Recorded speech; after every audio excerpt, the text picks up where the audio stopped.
Saiu o Brasil. Saiu o cruzamento de Tardelli. Cerezo, Paulo Rossi. O Cabrini se aproximou. Cruzamento é perigoso. Gol de Paulo Rossi para a Itália.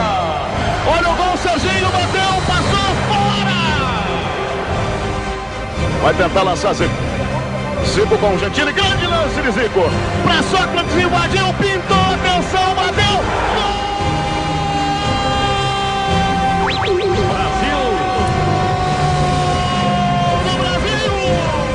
Decisão, Paulo Rossi fugiu, bateu. Gol da Itália. Mais uma brincadeira. Serginho na grande área, dominou. Olha a sobra, Falcão, bateu. Toca aí, Tardelli. Na dividida, vem Oscar. Bateu cruzando, atenção, passa tirando a tinta. Já levou o primeiro. Boa abertura, Falcão. Cerezo passou para receber. Falcão limpou, vai bater, bateu. Gol!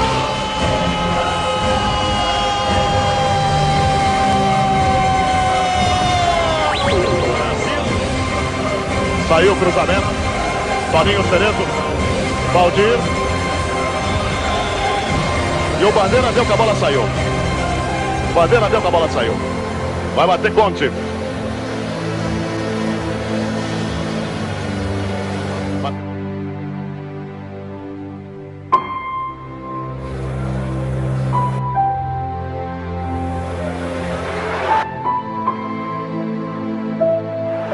o gol de Paulo Rossi. Gol de Paulo Rossi. Acabou o jogo, classificou a Itália, está desclassificado o Brasil, num dos maiores jogos de todos os tempos. Pena que um jogo como esse fosse desclassificar uma seleção que brindou o público do mundo inteiro com futebol considerado até de uma outra galáxia. Brasil chora a derrota da seleção. Em São Paulo, a tristeza começou antes do jogo terminar. E aí, muito triste? Demais. O que você esperava? Uma vitória grande? Nunca vi um azar igual esse. Nunca vi. Muita gente chorou. Não dá nem pra falar. Você tá chorando por quê? O Brasil perdeu. E por que o Brasil perdeu? O que você acha que o Brasil errou hoje? Ah, tava tudo errado. Hoje não era nosso dia, não. Classificou a Itália. Está desclassificado o Brasil, num dos maiores jogos de todos os tempos. Pena que um jogo como esse fosse desclassificar uma seleção que brindou o público do mundo inteiro com futebol considerado até de uma outra galáxia. Senhor nosso Deus, nós clamamos, Pai, fala conosco através da Tua Palavra. Nós pedimos o nome de Jesus. Amém. Então, eu não tenho muitas lembranças do ano de 82. Onde você estava em 1982? Tinha gente que estava... Tem gente que não nasceu, né, Xande? Tem gente que não... Elô... Lua de mel? Não estava em Barcelona, em Lua de Mel, não. Pois é. Então, eu não tenho muitas lembranças. Eu tinha quase 6, 7 anos, eu tinha uns 6 e pouco. Então, eu estava... Mas eu lembro, irmãos, eu tenho algumas... Não lembro de muita coisa desse ano, mas eu lembro de algo que a gente pôde enxergar um pouco nesse vídeo, que é um pouco dessa tristeza. Eu lembro da tristeza. Eu lembro de ficar muito triste. Eu não entendia por quê, eu não tinha muita noção do que estava acontecendo. Mas eu lembro que todo mundo ficou triste, eu fiquei triste também. A gente costumava assistir o jogo com os irmãos lá da igreja, lá, a gente era do Jardim Satélite na época. E nesse dia, diferente dos outros, a gente assistiu cada um na sua casa. Né? Depois eu fiquei com o trauma de assistir o jogo sozinho, não assisto mais não. Tem que estar junto, porque eu lembro de que aquele dia cada um foi para a sua casa, era numa segunda-feira, né? 5 de julho de 1982. E, irmãos, foi muito triste. E essa foto, né, que é uma foto que foi publicada no dia 6 de julho, Jornal da Tarde, aqui de São Paulo, virou símbolo do sentimento nacional, da tristeza, do desapontamento que aconteceu ali naquele dia. Oi.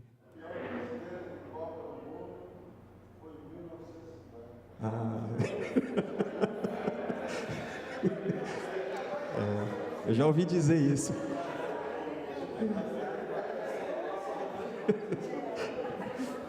É que essa de 82, eu ouvi dizer que foi a seleção com o maior índice de aprovação nacional. Sim, não, na final, no Maracanã, foi traumatizante. Mas o que aconteceu com essa seleção foi diferente, irmãos. É algo assim, nunca uma seleção foi tão aprovada por todos. Todo mundo acreditava, né? Se o Brasil tivesse perdido ontem, todo mundo ia acordar hoje falando, tá vendo, eu avisei, não era a seleção que eu queria, não era a minha seleção. Mas em 1982, era a seleção do Brasil.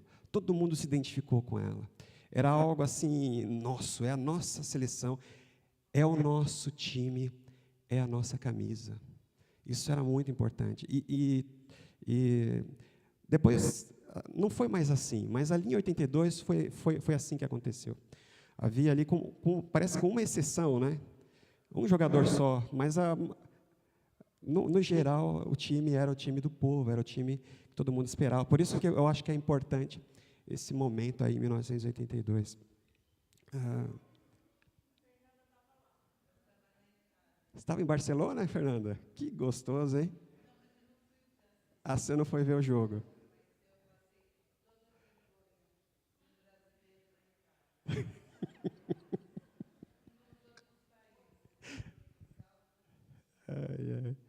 Pois é, irmãos.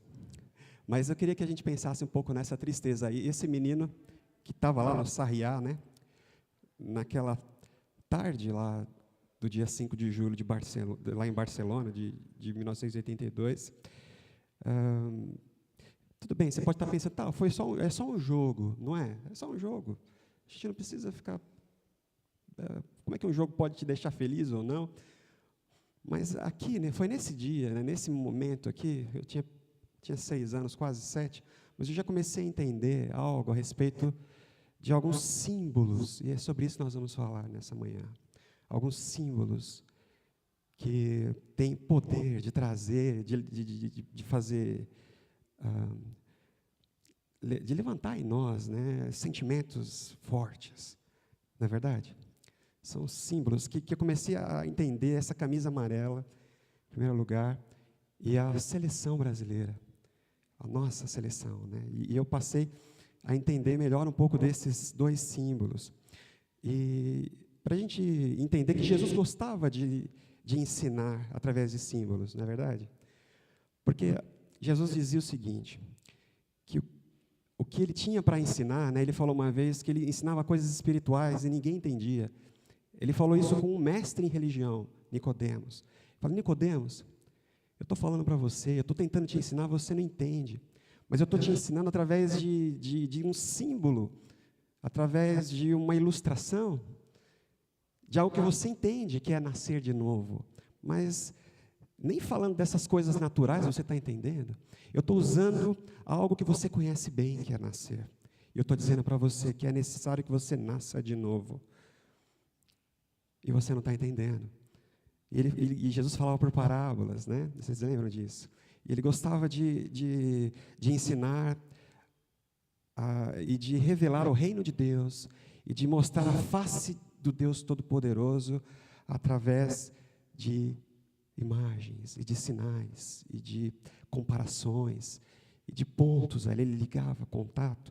É semelhante a uma festa, é semelhante a um banquete. Você sabe o que é um banquete? Pois bem, e hoje, irmãos, eu queria que a gente pensasse nesses dois símbolos. Não é só hoje, né? O pastor Leandro já pregou nos últimos 2 domingos e ele tem falado sobre eles.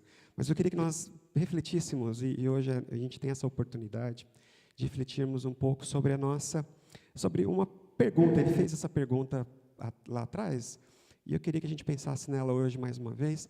Quem pode vestir a camisa da seleção, irmãos? Quem pode? Pergunto para vocês. O pastor Leandro fez a mesma pergunta há 2 domingos atrás.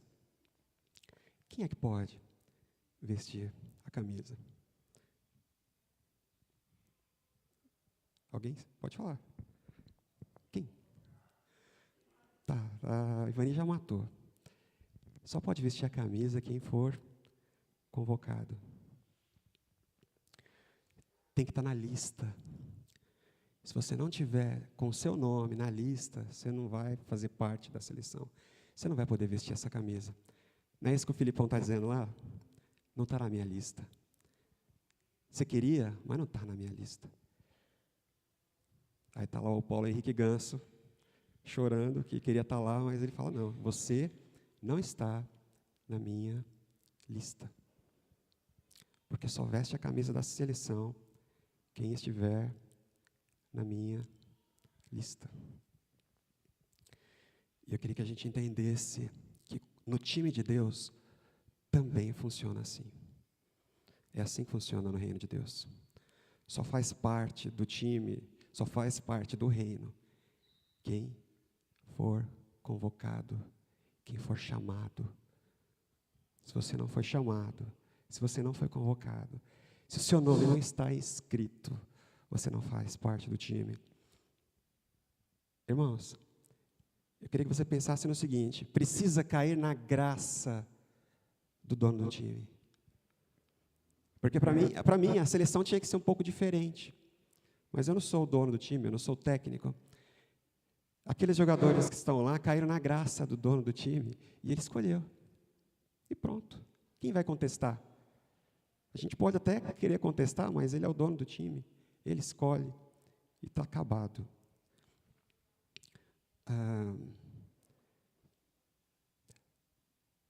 E eu queria pensar no seguinte, irmãos. Com a salvação também é a mesma coisa. Muitas vezes a gente pensa que a gente pode ser salvo pelos nossos méritos.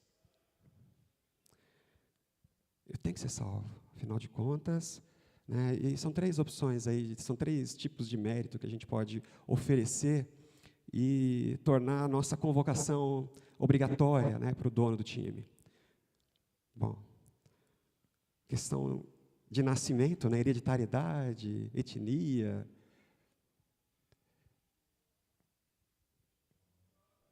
A gente lembra lá do povo de Israel, eles nasceram, né? Paulo falava com eles, não, vocês são filhos de Abraão, mas não é assim. Vocês são filhos de Abraão, mas vocês não são filhos da promessa. Não é o nascimento, não é a etnia que vai te tornar digno de fazer parte desse time, de fazer parte dessa lista. Méritos morais, os religiosos, a gente religioso gosta dessa área aí. De repente, a gente vive tão certinho que Deus é obrigado a nos convocar. Que Ele é obrigado a nos salvar, Ele é obrigado a nos chamar. Não é assim? Irmãos, e como é complicado a gente entender, né, isso aí. Que somos salvos pela graça. E é sobre isso que a gente vai conversar hoje, irmãos. A gente vai falar outras coisas, mas domingo que vem a gente continua. Né? Agora, hoje, eu queria que a gente pensasse sobre a nossa salvação. A gente vai refletir sobre essa questão da salvação que nos é dada, ela nos é oferecida de graça. É sobre isso que nós vamos refletir nessa manhã. E como é complicado a gente aceitar uma salvação que ela não é dada para nós sem que a gente mereça. A gente entra em luta por causa disso, porque a gente precisa merecer. É justo que a gente mereça. Mas como é difícil a gente entender que a gente nunca vai merecer. Nunca, não importa o que você faça, o que eu faça, nós nunca vamos merecer a salvação. A gente nunca vai merecer vestir a camisa. Jamais. Aí eu me lembrei de uma entrevista do Falcão. Eu estava vendo, né? Eu fiz essa montagem aí, peguei outros vídeos. Eu lembro lá do Falcão, agradecendo o técnico, né? Tele Santana, por ter dado a ele o privilégio de fazer parte desse time. Ah, mas ele era o rei de Roma, ele merecia. Não, ele podia não estar. Ele agradeceu ao Tele Santana, ao saudoso Tele Santana. Obrigado, porque você colocou o meu nome naquela lista. E é disso que eu queria que a gente pensasse, irmãos. O dia que a gente se acha, começa a pensar, olhar para nós mesmos e pensarmos que, de repente, a gente merece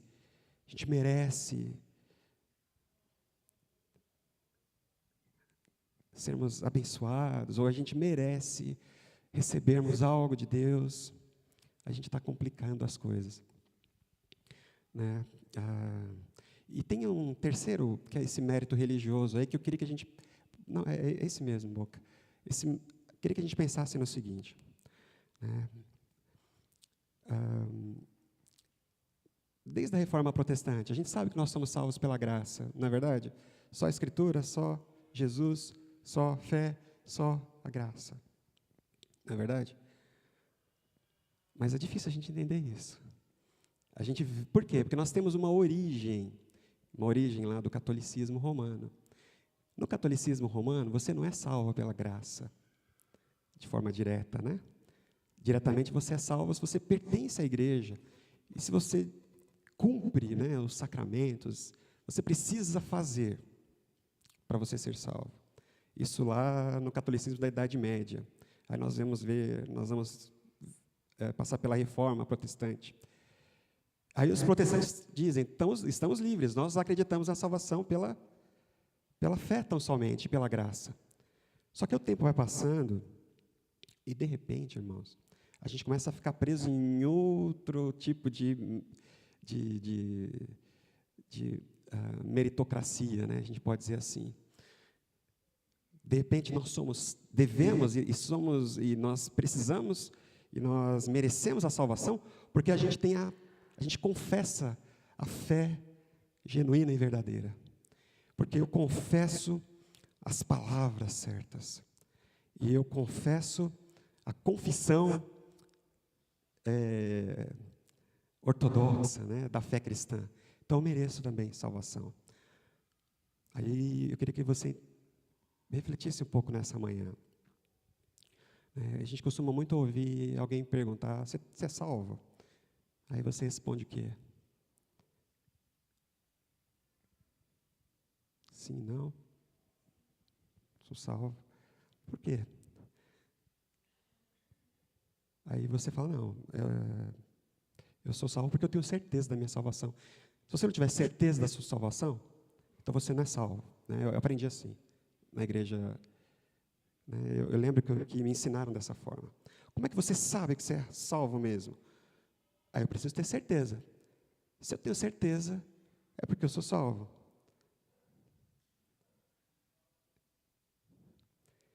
Como é que eu tenho certeza que eu sou salvo? Você precisa confessar essas palavras. Com o coração se crê, com a boca se confessa. Você confessou? Confessei. Pronto. Você está salvo.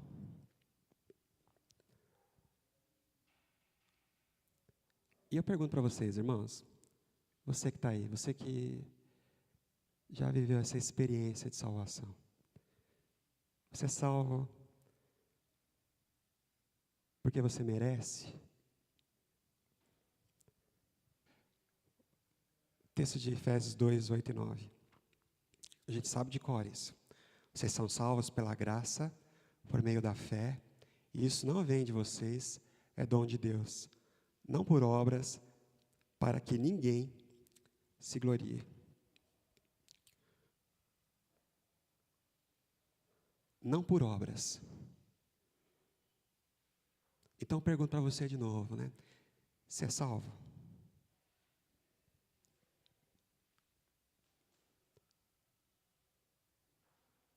Por que você é salvo?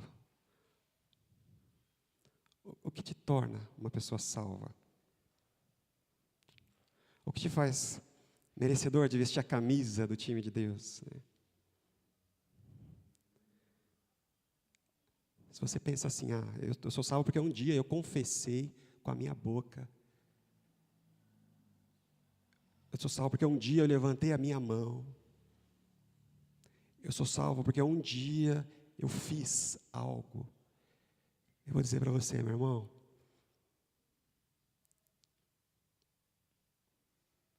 para um pouquinho para pensar nisso que você está dizendo. Eu sou salvo porque eu fiz alguma coisa. Gente, alguém pode trazer um copo d'água? Eu vou tomar. Eu prometo que eu tomo. Porque o pessoal traz e eu não tomo, né? Aí ninguém mais traz, mas eu estou com a garganta muito seca.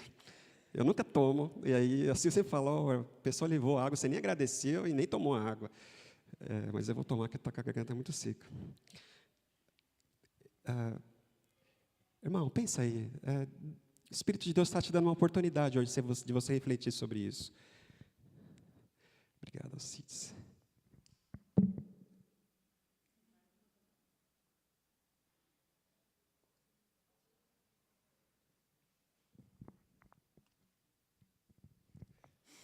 Aleluia, agora melhorou. Deus está te dando a oportunidade de pensar sobre essa grande salvação. Você está vestindo essa camisa por quê? Tudo bem, eu não sou católico, o Renato é católico, né, Renato? Ele está aqui entre nós hoje. Nosso irmão, né? De longa data, aí a gente caminha junto, a gente ajuda ele e ajuda a gente. Estamos caminhando juntos, somos cristãos. Então, eu não quero ficar falando mal da tua igreja, viu, Renato? Não é isso que eu estou fazendo aqui, não. É que antes a gente pensava assim, eu não sou como os católicos, que acreditam na salvação pelas obras. Eu acredito na salvação que é pela fé. Mas, irmãos, é fé em quê? Eu pergunto para vocês. Fé na minha confissão? É fé na minha fé? Fé em quê? Em que ela se baseia? Em que ela está firmada? Essa fé está firmada em quê? Aí nós vemos, somos salvos pela graça por meio da fé. Isso não vem de você. Então você não é salvo porque você confessou um dia as palavras certas. Você não é salvo porque você crê no conjunto, porque fé, né, no sentido de que é um conjunto de doutrinas, nas doutrinas certas, não é isso que te salva, irmãos. Você é salvo pela fé que te liga a uma pessoa. Nós somos salvos porque nós somos ligados a uma pessoa. É uma fé relacional, é uma fé que nos liga a Jesus, pessoa. Pessoa. Se nós não temos essa fé que nos coloca ao lado de uma pessoa, nós cantamos aqui, amigo de Deus. Quem disse isso foi Jesus. Vocês são meus amigos, porque o amigo conta. Por que vocês são meus amigos? Porque vocês usam a mesma camisa que eu? Não deu certo, né? Mas vocês são amigos porque vocês gostam das mesmas músicas que eu? Vocês se vestem como eu? Se vocês comem as mesmas coisas que eu como? Não. Vocês são meus amigos, porque a partir de agora eu vou contar para vocês aquilo que eu quero fazer, aquilo que eu gosto de fazer. Amigo é aquele que conta para o outro aquilo que está fazendo. Porque muito melhor do que a gente ter com quem fazer as coisas, irmãos, a gente já aprendeu isso, é termos com quem falar sobre as coisas, acerca das nossas expectativas, acerca das nossas aspirações, acerca da nossa experiência. Isso é amizade, é você ter com quem compartilhar aquele momento, aquela experiência, aquele momento da vida que a gente passou junto, estávamos ali. Você viu? Eu vi. Você sentiu aquilo? Eu senti. A gente vai almoçar? Você comeu? Comi. Nossa, você viu aquele doce? Estava delicioso. Muito melhor, irmãos, do que ter com quem fazer. É a gente ter com quem compartilhar. Foi isso que Jesus quis dizer para os discípulos. Vocês são meus amigos, porque agora eu compartilho com vocês, e vocês compartilham comigo. Vocês agora se relacionam comigo, e eu me relaciono com vocês. Vocês agora estão na minha casa, na minha família. Irmãos, quem nos salva? Sabe por que eu estou salvo? Porque Deus em Cristo Jesus, veio até mim, né? Até a minha direção. E Ele me amou tanto. Ele me amou tanto. Ele me amou tanto. Ele falou: Marcos, você não precisa fazer nada para eu te amar. E eu pensava assim: não, mas eu fiz tanta coisa errada. E Ele falou: Marcos, nada do que você fez de errado e nada do que você vai fazer de errado vai impedir que eu te ame. Muitos entendem que o termo arrependimento significa tornar-se contra o pecado. Mas essa não é a definição bíblica de arrependimento. Na Bíblia, a palavra arrepender significa mudar de ideia, convicção acerca de Deus. A gente tem uma ideia naquele sentido religioso. Eu mereço ser amado, eu mereço estar na lista dos convocados, porque eu faço isso, eu faço aquilo. Eu deixo de fazer aquelas coisas, eu me esforço e eu me luto para fazer assim, por isso eu mereço. Eu falei as coisas certas, eu confessei a fé certa, eu luto contra a fé errada e eu estou aqui, por isso eu mereço. Não. A fé cristã, e ela parte do arrependimento, aquele encontro, arrependimento com fé. E irmãos, o arrependimento cristão e fé cristã tem a ver com posição. É estarmos ao lado de Deus. É por isso que é relacional. A gente pensa que nos arrependermos é a gente ficar contra o pecado. Bom, eu sou contra o pecado e eu não quero saber de pecado. Não. Mas arrependimento, irmãos, é ficar do lado de Deus. É ficar ao lado dEle. A gente precisa entender que quando nós estamos ao lado dEle, nós estamos contra o pecado. Mas o pecado e a nossa vitória contra o pecado, ela é uma consequência da nossa relação com Deus. Porque quando nós não éramos salvos, nós estávamos contra o pecado e contra Deus, contrários a Deus. É questão da posição, de estarmos ao lado do nosso amigo. É mérito dele, ele veio a nós, foi ele que nos salvou. Será que dá para entender, irmãos? O Espírito de Deus é que tem que falar isso conosco, né? Porque a gente demora a entender isso. Principalmente se a gente cresce na igreja. Como a gente demora a entender isso? Né? Pode ir para frente, Boca. Vocês lembram lá de Atos capítulo 2? No capítulo 2 todo, né? Pedro pregando para Jerusalém. Naquela situação, descida do Espírito Santo, as pessoas não entendiam o que estava acontecendo, mas Pedro vira para aquela multidão e fala assim para eles: olha, vocês crucificaram Jesus, vocês mataram Jesus, vocês olharam para ele e disseram que ele não era nada nem ninguém, ele foi tido como um bandido, ele foi tido como um miserável, e vocês o crucificaram, vocês o mataram, vocês olharam para ele e não viram nada nele, vocês não viram beleza alguma nele, formosura alguma nele, e vocês o levantaram naquele madeiro e vocês o crucificaram. E aí ele faz uma declaração: vocês precisam entender, ele é o seu Deus e o seu Cristo. Por isso arrependam-se, né? Arrependei-vos. Arrepender de quê, irmãos? Arrepender da forma como você tem se relacionado com Deus, da forma como você tem concebido o próprio Deus em Cristo Jesus. E Pedro disse para todos aqueles homens lá, porque eles ficaram preocupados: nós matamos o nosso Deus e o nosso Messias. E agora? O que a gente pode fazer em relação a isso? Estamos acabados? A gente não merece. A gente não merece. O que nós merecemos? Nós matamos o nosso Senhor e nosso Messias, o nosso Deus. E o que nós merecemos? Aí Pedro fala: não se desesperem, irmãos. Arrependam-se. Arrependam-se. Arrependam-se. E sejam batizados em nome de Jesus, né?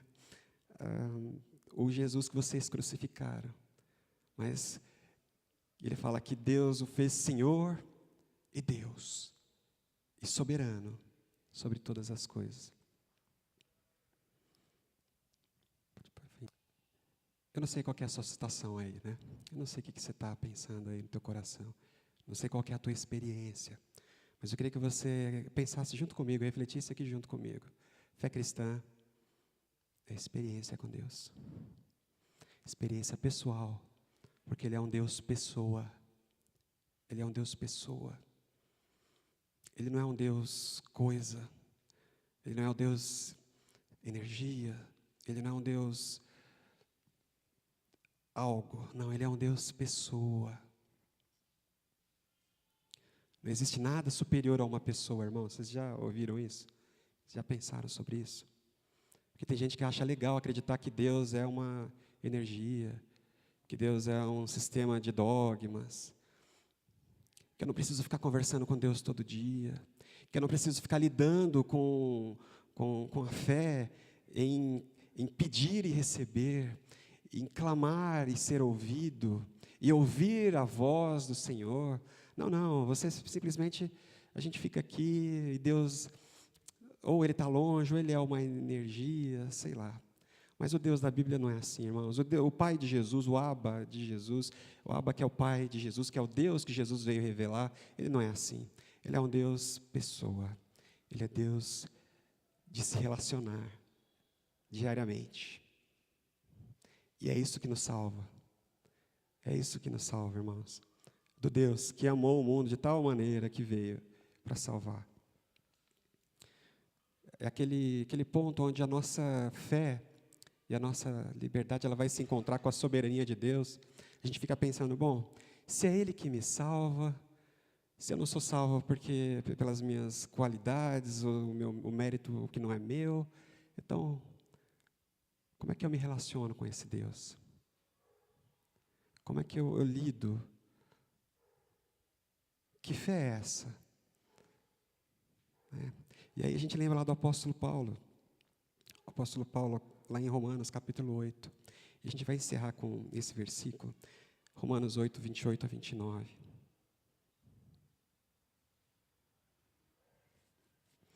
Paulo dizendo assim para aqueles irmãos, e para nós hoje, que sabemos que Deus age em todas as coisas para o bem daqueles que o amam, dos que foram chamados de acordo com o seu propósito. Pois aqueles que de antemão conheceu, também os predestinou para serem conformes com a imagem de seu Filho, a fim de que ele seja o primogênito entre muitos.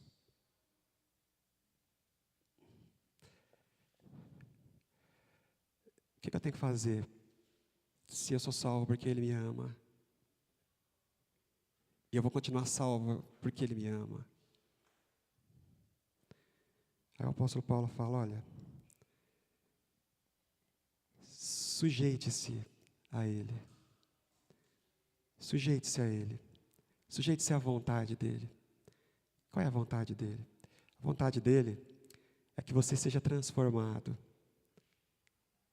Transformado a quê? Ele quer que eu me transforme em quê? A vontade dEle é que você seja transformado em alguém semelhante a Jesus.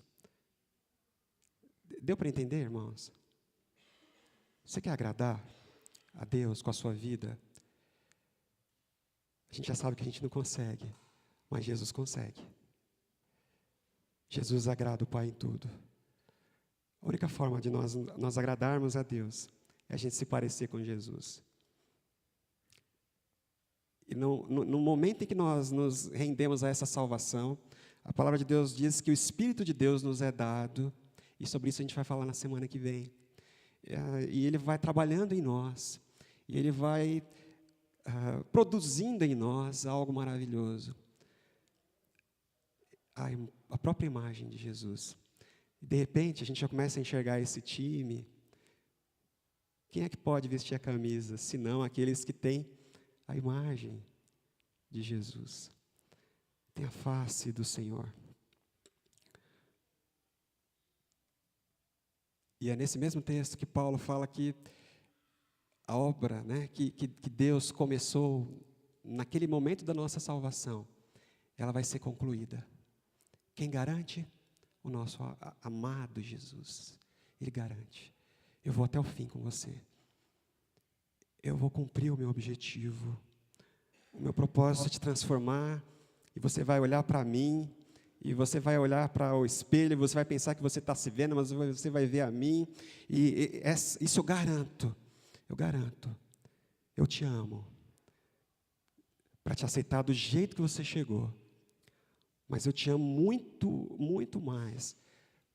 Além disso, para permitir que você continue igual, com a sua cara, com o seu jeito, com o seu pecado, com a sua pequenez. Eu te amo demais para te deixar assim. É por isso que eu vou te transformar. Eu vou te transformar para a minha imagem, conforme a minha semelhança. E aí, pode vestir a camisa, né? Com segurança.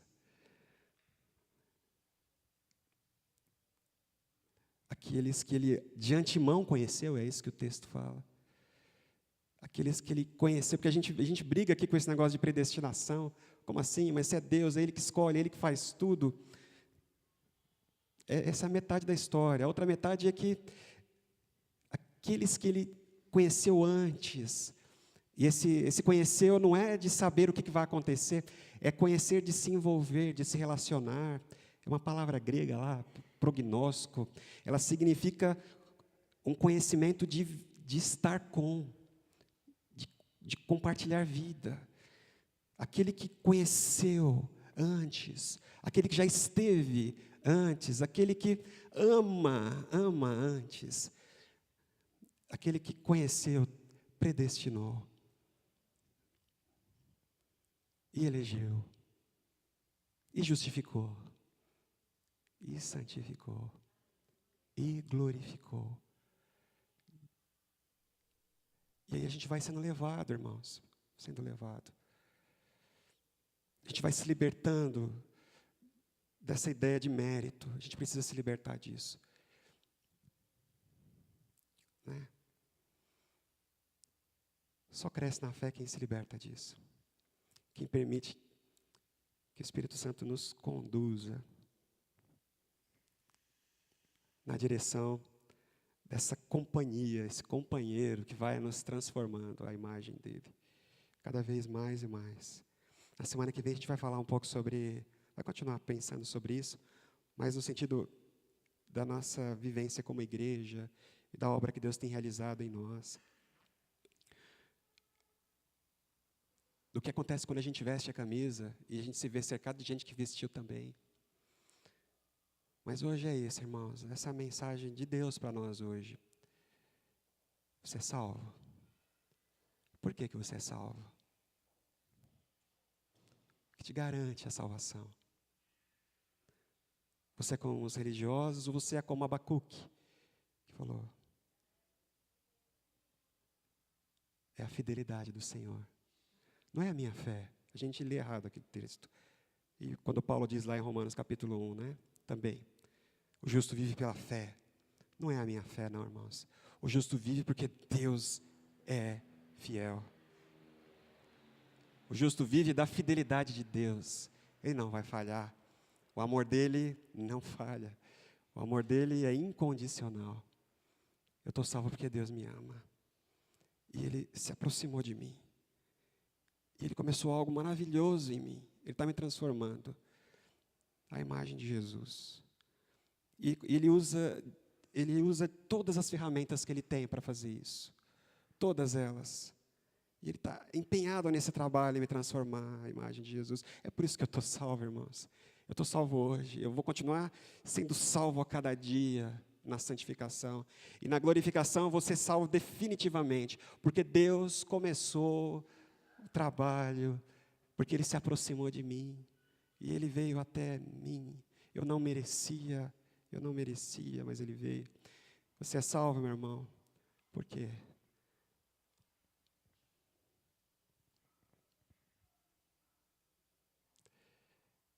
Qual tem sido a sua atitude em relação à sua salvação? Às vezes a gente não liga muito porque foi a gente que produziu. Sabe aquela coisa? Quando é eu que faço, eu não dou muito valor. Né? Eu que fiz mesmo, Mas se eu entendo que eu fui salvo porque eu fui amado, e eu sou amado, minha atitude precisa ser diferente. Amém, irmãos?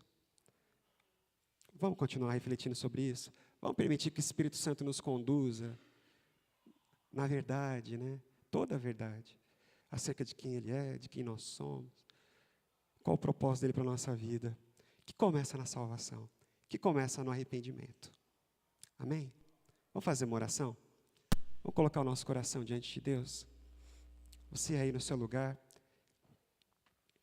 não use esse tempo para mais nada, não pense em mais nada. Deus te ama, Deus te ama. Jesus falou que esse amor moveu o próprio Deus, de onde Ele estava para nós. Ele amou que enviou o seu Filho, diz Jesus. Ele veio na tua direção.